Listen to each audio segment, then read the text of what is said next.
Bonjour, bonsoir à ceux qui nous regardent actuellement.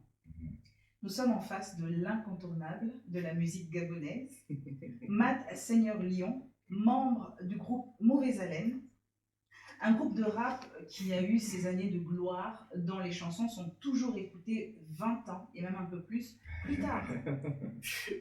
On l'a tellement recherché, et de manière complètement inédite, nous sommes avec Matt Seigneur Lion. Bonjour, Matt Seigneur Lion. Ambassadeur du soleil sur la terre.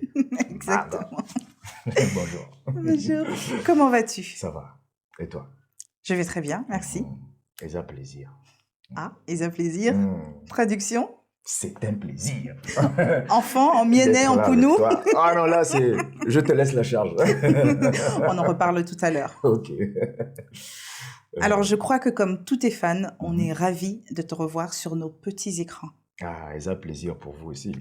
Exactement. Et ça plaisir pour nous. Oui. Matt, que deviens-tu? Qu'as-tu fait tout ce temps où l'on ne te voyait pas? Je crois que tous les fans aujourd'hui, tout le monde aujourd'hui a besoin de savoir, parce qu'on a vu sur tous les canaux, sur les réseaux sociaux, on a vu Matt est où? Aïe, aïe, aïe. Mais pourquoi vous cherchez parmi les morts celui qui est vivant? Aïe, aïe, aïe. Non, mais merci d'abord de me donner l'occasion de m'exprimer. C'est un plaisir. Voilà. C'est toujours un plaisir de m'exprimer. Et puis, c'est mon travail en réalité. Voilà. Bon, Matt, tu étais où? Bon, je vais être franc avec toi et avec les fans. Bon, je vais dire que en réalité, j'ai connu des moments difficiles. Ok. Je suis passé et je passe encore par un certain nombre de péripéties. J'ai eu et j'ai encore des questions à un niveau personnel à régler. Ok. Ce sont des choses que je ne vais évidemment pas étaler ici, mais je peux dire que en réalité, je considère que j'ai reçu et répondu à un appel.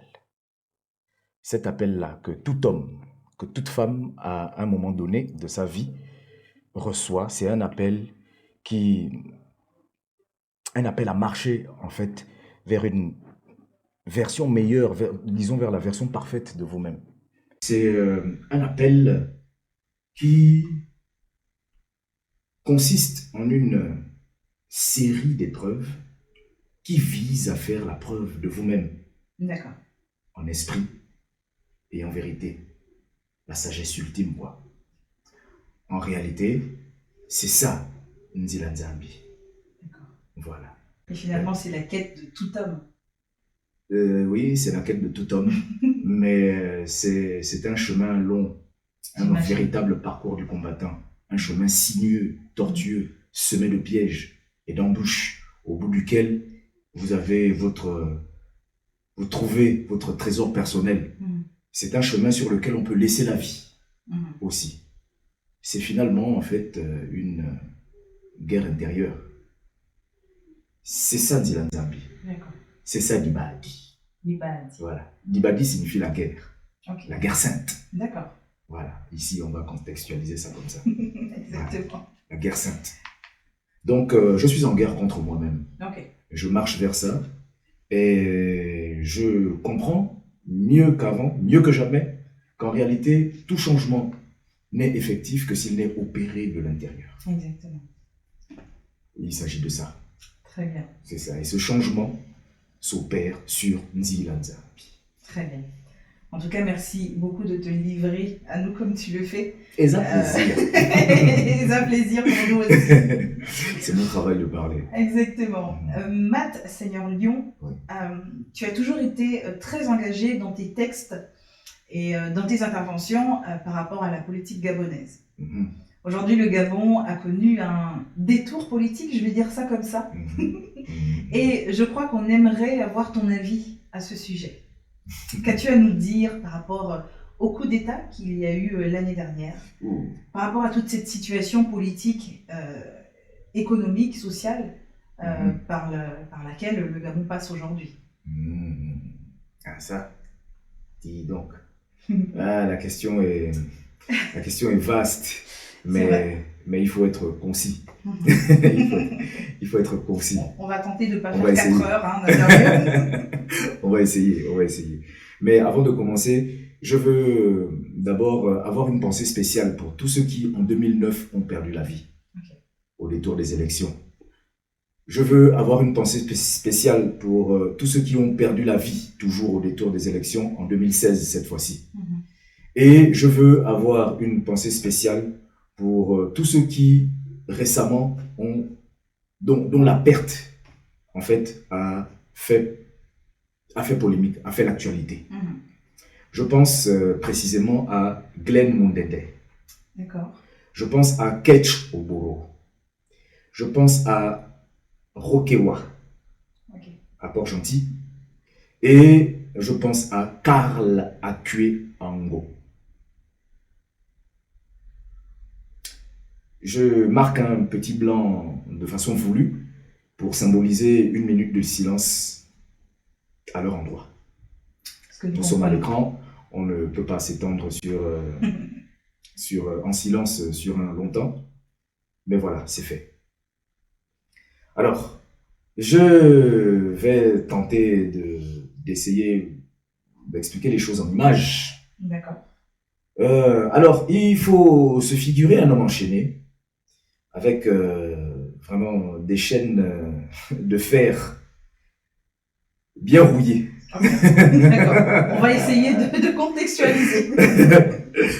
Alors, des chaînes qui vous pénètrent la chair. D'accord. Et la rouille vous contamine la chair. Ok. Imaginez-vous.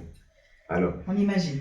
Il se trouve que on pourra à un moment donné changer les chaînes. Ok. Mettre peut-être des chaînes de plastique. Ah. Il y aura peut-être moins de douleur. Mais vous ne resterez pas moins enchaîné et vous ne subirez pas moins la politique de celui qui vous tient par la corde. D'accord. C'est une profonde vérité Ouais, à la Mat Seigneur Lion. C'est surtout vrai. Mais complètement assumé. Complètement assumé, évidemment. D'accord. Mais c'est surtout vrai et je vais m'expliquer. Alors, nous pouvons, de la part des autorités d'aujourd'hui, noter quand même des signes, des gestes de bonne volonté. Les autorités d'aujourd'hui que je remercie spécialement pour une chose. Okay. J'ai parlé de 2009, de 2016, et je fais remarquer que à chaque élection, il y a un traditionnel bain de sang. Et la dernière élection n'a pas enregistré ce fait malheureux. C'est vrai. Et je dis merci spécialement pour ça. D'accord. Voilà.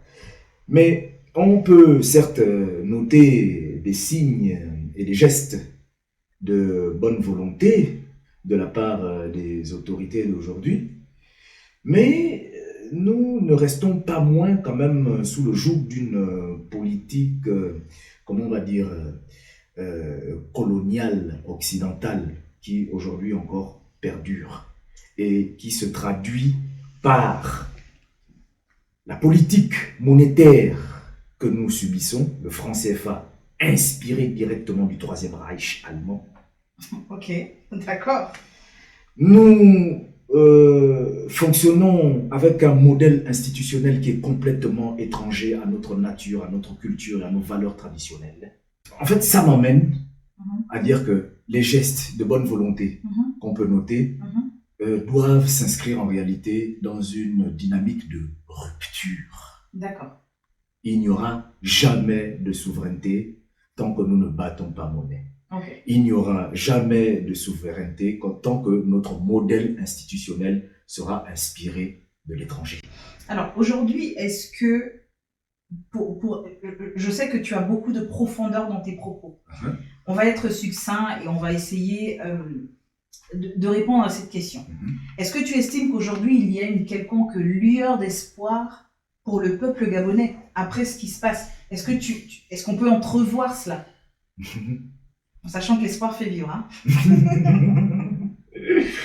Non, le but, c'est la libération. Et nous avons aujourd'hui des chaînes de plastique. On peut considérer que c'est une avancée. Je disais tout à l'heure qu'elle est longue, la marche sur Ndila Nzambi. Mhm. Et même si elle se fait à un niveau individuel, Mhm. vous voyez qu'elle se fait aussi à l'échelle nationale, au Mhm. niveau d'une nation, au niveau d'un peuple. D'accord. Nous voulons marcher et atteindre la félicité, Mhm. mais nous devons garder à l'esprit que c'est un chemin long, sinueux, tortueux, semé de pièges, d'embûches. Et même si on peut considérer qu'on a fait aujourd'hui un premier pas, Bon, la le marche plus est long longue. est à venir. D'accord. Le plus long est à venir. D'accord. Et en réalité, on doit être dans la dynamique de rupture, comme ça se voit au Mali, comme ça se voit au Niger, comme ça se voit au Burkina, pour ne citer que ça. D'accord, très bien. Je crois qu'on a tous bien compris ton propos et ta vision des choses aujourd'hui par rapport au Gabon et à la politique, du coup, en tout cas, à l'actualité politique qui s'y passe. Comme nous sommes dans cette actualité politique et actualité gabonaise, et que nous marchons sur le chemin de Ndila Nzambi, je vais bien le dire, c'est ça. je crois qu'on va aller aussi vers ce chemin de l'essor, vers la félicité. Ah, écoute, Matt, je vais aller droit dans ma question. Oui. Nous t'avons vu récemment. Je crois qu'il y a eu de très grandes captures d'écran là-dessus. Ouais. On te voit faire une très grande accolade. Merci de me poser cette question. Vas-y. Oui. Une très grande accolade au président de la transition, Monsieur Oligui. Les commentaires ont jasé. On a entendu, on en a vu. Oui. Mais écoute, on vient d'entendre effectivement ton point de vue par rapport à la situation politique. Et on voit cette accolade mémorable. Matt, qu'as-tu à nous dire?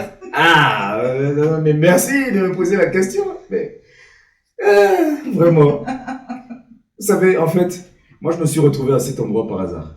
Par hasard? Oui, et il se trouve que par l'entremise de je ne sais plus qui, le président a été mis au courant du fait que j'étais là. D'accord, donc tu t'es retrouvé dans ce lieu voulu, ce n'était pas par hasard d'abord. Oui. Ok, très bien. Donc on parle bien de la réunion, de la rencontre de Monsieur le Président, la diaspora, avec la diaspora européenne qui s'est passée donc il y a quelques semaines à Paris. Exactement. Donc tu nous expliques bien, parce que là je crois que tout le monde est suspendu à la télé. Il faut y aller pas à pas pour cette histoire.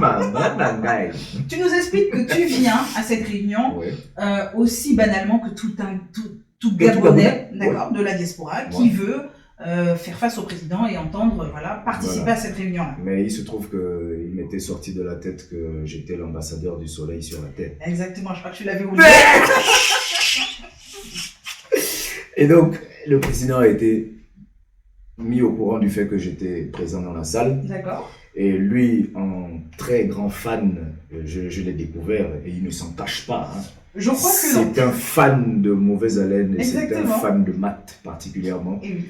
Il a donc insisté pour que je fasse une apparition sur scène. D'accord. Mais quand je vous dis insister, il a vraiment insisté parce qu'il a obtenu mon refus d'abord. D'accord. Un premier refus. Est-ce qu'il y a eu un deuxième refus? Il y a eu un deuxième, un troisième, un quatrième, un cinquième même. Nous notons que le président de la transition est très insistant. Et très insistant, mais en fait, je me suis rendu compte qu'il fallait faire plaisir aux fans en réalité. Tu es un artiste. Voilà. J'ai donc fait plaisir à un fan. Voilà. Il ne s'en cache pas, le président. Je suis monté sur scène et j'ai salué respectueusement toute la délégation qui l'accompagnait, qui était composée des officiels de l'État, des ministres, des conseillers et autres. Et je suis donc arrivé au niveau du président qui est un fan, mais il a réagi comme un fan, quoi. On s'est fait l'accolade, il m'a fait une accolade parce qu'il était content. Je précise une mémorable accolade. Qu'est-ce que j'y peux? Qu'est-ce que j'y peux? Une accolade vraiment chaleureuse. D'accord. Voilà. Et j'ai donc proposé une petite prestation complètement improvisée. Parce que pour ceux qui étaient là, on a noté qu'il n'y avait pas de fond sonore. Exactement. Il n'y avait pas de son du tout. Mais j'ai saisi ça comme une opportunité comment on va dire, d'effectuer mon sacerdoce. D'accord. C'est de parler. Okay. Ça a été l'occasion pour moi de rappeler devant le peuple et devant les autorités que, en fait, dans la gestion des affaires du pays, il y a un ingrédient dont on ne peut pas se passer. Un ingrédient cruellement indispensable. Un ingrédient en fait qui est la condition sine qua non pour que vous soyez accepté du peuple. C'est l'intégrité. D'accord. Je l'ai dit devant les autorités, je l'ai dit devant... Nous l'avons tous entendu. Voilà, on l'a tous entendu. Et c'était pour moi l'occasion de répéter et de marteler ça. D'accord. Devant le président, devant le peuple, je répète encore. Voilà. Alors Matt, durant cette réunion de la rencontre du chef de l'État et chef de la transition avec la diaspora européenne, on a entendu quelques sons inédits. Ouais. Bien sûr, tu nous as régalé avec des monuments de la musique de mauvaise haleine, mais on a entendu aussi des sons inédits. Alors tout le monde se pose une question fatiguée qui est là, je crois que ça va être une très grande question. Ouais. Matt, quelle est ton actualité? On a entendu Dame Lune qui en fait, aujourd'hui c'est un secret de Polichinelle. Tout le monde connaît cette chanson déjà avant qu'elle n'ait vu le jour. Quelle est mon actualité? Ben, je compose et j'aurai très prochainement des choses à préciser. Ben, tiens, tu parles de Dame Lune. Bon, c'est peut-être une chanson qu'il faut déjà peut-être proposer au public. Qu'est-ce que ça veut dire? On va organiser une sortie de cette chanson, pourquoi pas. Ben tiens, on va vous proposer la vidéo pour le 14 juillet. Oh, voilà. Voilà. Extraordinaire. Ça, alors, est-ce que Matt, voilà. sur cette interview... La date est symbolique. Est-ce que sur cette interview, tu es en train d'annoncer qu'il y a un prochain son et un clip, certainement, c'est ce que j'ai entendu, que tu vas nous proposer qui s'appelle... Dame Lune. C'est un son que tout le monde connaît déjà. Exactement. Mais voilà, on va le présenter en vidéo. Voilà, on est parti pour le 14 juillet si vous voulez. Bon, maintenant, dans les commentaires, dites-nous si vous la voulez plus tôt. Hein. Bien sûr que les fans la veulent plus tôt. Demain, est-ce que c'est possible demain? Non, on va dire le 14 juillet, parce que le 14 juillet, c'est une date symbolique quand même. Exactement, en tout cas en France déjà. Non, mais oh là là, c'est vrai. Bah oui. C'est vrai que c'est une date bien significative pour la France, mais il ne s'agit pas de ça. Le 14 juillet, comment on va dire, c'est le début de l'année dans l'entendement africain de l'époque. D'accord. Voilà. D'accord, très bien. Une très belle date. Voilà, c'est ça. En tout cas. Il s'agit de Dame Lune. Je sais que les questions vont fuser et c'est peut-être pour moi l'occasion d'expliquer que... Que raconte Dame Lune? Ben voilà. Tu m'as coupé l'herbe sous le pied. D'accord. Merci. Que raconte Dame Lune? Dame Lune paraît être une chanson d'amour. Ok. Le soleil qui va rencontrer la lune et qui lui déclare sa flamme. Lui déclare l'amour en esprit, en vérité. D'accord. Voilà. Mais en réalité, il s'agit d'une marche. Il s'agit d'une même marche. Dit la Nzambi. Okay. Nous y sommes. Nous y sommes. Voilà, nous sommes sur ça. Il s'agit d'une marche. Le soleil entreprend une marche vers en fait un élément qui le complète. La lune. D'accord. Et amorçant cette marche, il court, marche derrière elle. La marche est longue, mais à un moment, ils se rencontrent. Alors, c'est l'éclipse. L'éclipse, on va considérer que c'est la consécration de l'être. D'accord. L'éclipse, on va considérer que c'est la sagesse ultime dont je parlais tout à l'heure. Okay. L'éclipse, ce sont les retrouvailles entre vous et vous-même, après avoir guerroyé longtemps contre vos pulsions les plus basses. C'est ça qui est intéressant sur Nzila Nzambi, c'est qu'il vous révèle à vous-même. Il vous montre vos limites, quelles sont vos faiblesses, et il vous montre vos forces. Si vous êtes un tout petit peu sage, on va dire, vous comprenez qu'en fait, vos limites, vous devez les transcender. Et quand vous comprenez que vos limites, vous devez les transcender, vous êtes tenté sur vos limites tous les jours que Nzambi fabrique. Quand vous prenez conscience de vos forces, vous êtes tenté de les optimiser. Vous voyez? Vous boostez votre être jusqu'à atteindre l'épanouissement, la sagesse ultime, qui est symbolisée par l'éclipse. C'est une chanson d'amour, oui. C'est une chanson d'amour, mais un amour de soi d'abord. Ce n'est pas un amour narcissique, mais on peut appeler ça self-esteem. Exactement. Marcher à la recherche de soi-même. C'est le thème en ce moment. D'accord, exactement comme tu nous l'as dit au début. On marche vers nous-mêmes, on marche vers la félicité, qu'on est loin d'avoir atteint. Mais ce n'est pas encore notre essor vers la félicité. On marche vers la félicité. En tout cas, c'est ce qu'on retient de cette interview. On marche vers la félicité. Est-ce qu'avant de sonner le clap de la fin de cette interview, Matt Seigneur Lion, tu peux nous fredonner un petit air de Dame Lune? Tant de mal et tant de peine pour atteindre le ciel, mais je serai le soleil pour ma lune de miel. Jambes fatiguées, mon cœur est éprouvé. Je cours depuis des siècles, j'aimerais la retrouver. Et ton clair de lune m'a libéré de ma cécité. Je te déclare l'amour en esprit, en vérité. Et quand vient l'éclipse, ils accourent par milliers, de Mars, de Vénus, des étoiles affiliées. Les ténèbres tentent de me voler la vue. Tu parais dans mon ciel, lumière nocturne. Ô lune, dame lune, reste ma numéro 1. Ô lune, dame lune, tu restes ma numéro 1. Quand les ténèbres tentent de me voler la vue. Tu parais dans mon ciel, lumière nocturne. Ô lune, dame lune, reste ma numéro 1. Ô lune, dame lune, tu restes ma numéro 1. 14 juillet. Merci Matt Seigneur Lion. Et ça, plaisir. Le plaisir était pour moi. Et pour nous aussi de t'avoir entendu. Prochain rendez-vous 14 juillet. 14 juillet. Nous connaissons Matt, le grand artiste de la musique gabonaise, le grand artiste de la musique tout court. Mais nous voulons connaître une autre facette de Matt qui nous a été qui nous a interpellés sur les réseaux sociaux. Oui. Matt, le sportif, et je vais même dire plus, Matt, le champion. Quelle fierté! Est-ce que tu peux nous en dire un peu plus? Ouais, je peux vous en dire un peu plus. Il s'agit de Jiu-Jitsu brésilien. D'accord. C'est un art martial très intéressant de par sa philosophie. D'accord, est-ce que tu peux m'en dire un peu plus, nous en dire un peu plus de la philosophie de, je ne sais pas si j'arriverai à le prononcer aussi bien que toi, Jiu-Jitsu. Jiu-Jitsu. Jiu-Jitsu. On y est à peu près. J'ai essayé. Donc, je le trouve vraiment intéressant de par sa philosophie. Parce que, vous savez,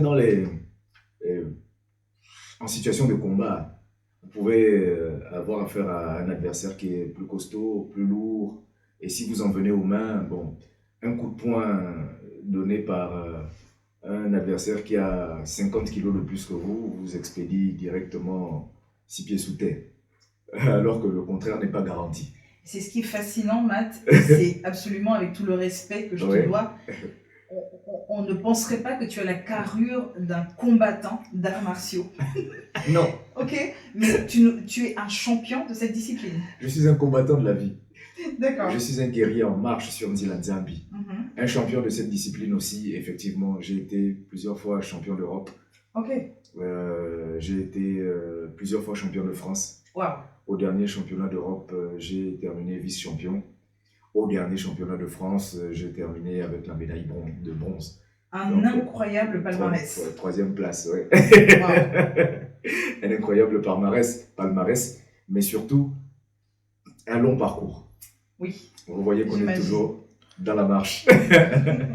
Parce que au début, on est ceinture blanche et on évolue avec le temps, on acquiert des connaissances, mais c'est une marche qui n'est absolument pas facile du tout.